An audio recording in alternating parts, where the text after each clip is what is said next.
ہر نسل سے غداری کی، تم نے ہر عہد میں ہر نسل سے غداری کی، تم نے بازاروں میں عقلوں کی خریداری کی۔ اب کہ تم مجھ سے میری جنسی گرا مانگتے ہو، اب کہ تم مجھ سے وفاداری جا مانگتے ہو، جاؤ یہ چیز کسی مداثرہ سے مانگو، طائف والوں سے دولت کی صدا سے مانگو، مجھ سے مانگو گے تو خنجر سے لہو بولے گا، گردنیں کاٹ بھی لوگے تو لہو بولے گا۔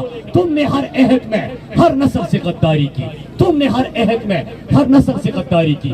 میرے پاکستانیوں، آج ہم سب یہاں پہ جمع ہوئے ہیں کیونکہ عمران ریاض خان کو، حلیم عادل شیخ کو گرفتار کیا اس امپورٹڈ حکومت نے۔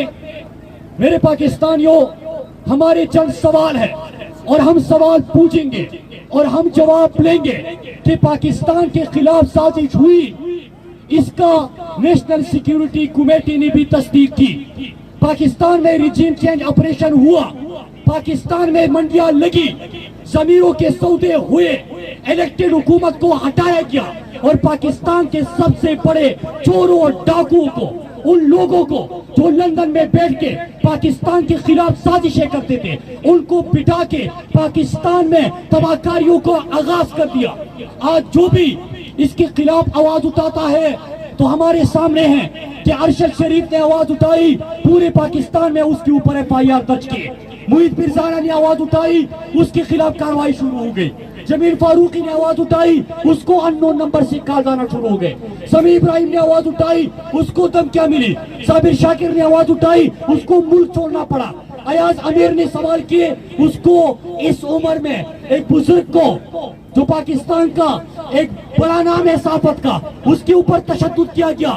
اور آج سنیے میرے پاکستانیوں، رانا ثناء اللہ پاکستان کا وزیر داخلہ ہے امپورٹڈ حکومت میں، جس کے اوپر 22 افراد کے قتل کا الزام ہے، جس کے قیادت تنظیموں سے روابط کے شواہد ہیں۔ جو لوگ پاکستان کے خلاف سازشیں کر رہے تھے، آج یہ لوگ FIR درج کر رہے ہیں۔ عمران خان کے خلاف بغاوت کے پرچے، دہشت گردی کے پرچے، اسد بھائی کھڑے ہیں، عمر ایوب صاحب کے اوپر تشدد کیا گیا، میرے اوپر بغاوت کے پرچے ہیں۔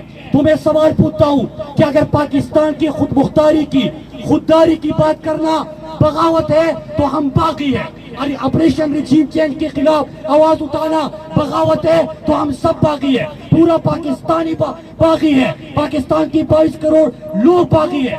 میرے پاکستانیوں، ہم لا الہ الا اللہ کے نام پہ ہم نے یہ ملک حاصل کیا تھا، اور اللہ کے سوا ہم کسی کے سامنے سر نہیں جھکاتے۔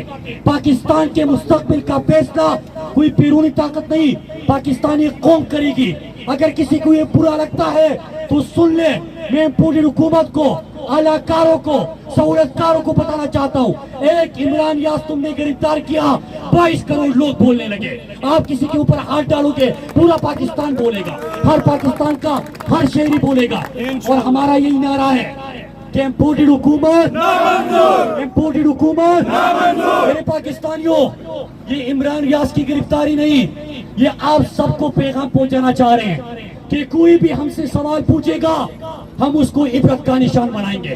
کوئی بھی پاکستان کی اور پاکستان کی خود مختاری کی بات کرے گا، ہم اس کو عبرت کا نشان بنائیں گے۔ تو میرے پاکستانیوں، آپ سب نے کھڑے ہونا ہے، ان کو بتانا ہے کہ یہ پاکستان میری زمین ہے، میری دھرتی ہے، میں پاکستان کا شہری، پاکستان کا مالک ہوں، یہاں پہ کرایہ دار نہیں۔ ہم آواز اٹھائیں گے، ہم سوال پوچھیں گے، ہم امپورٹڈ حکومت کو گھر بھیجیں گے۔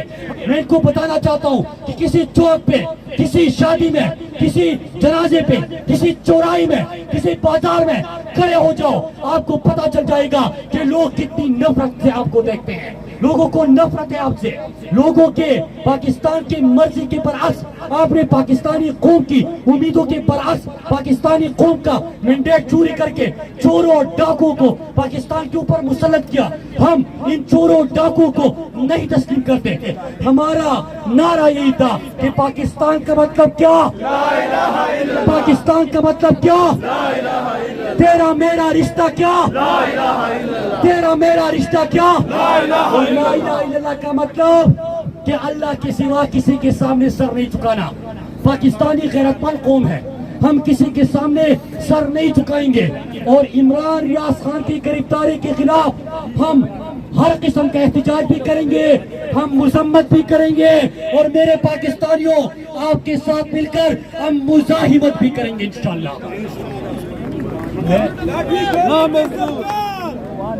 اب میں دعوت خطاب دوں گا سابق وفاقی وزیر عمر ایوب خان کو۔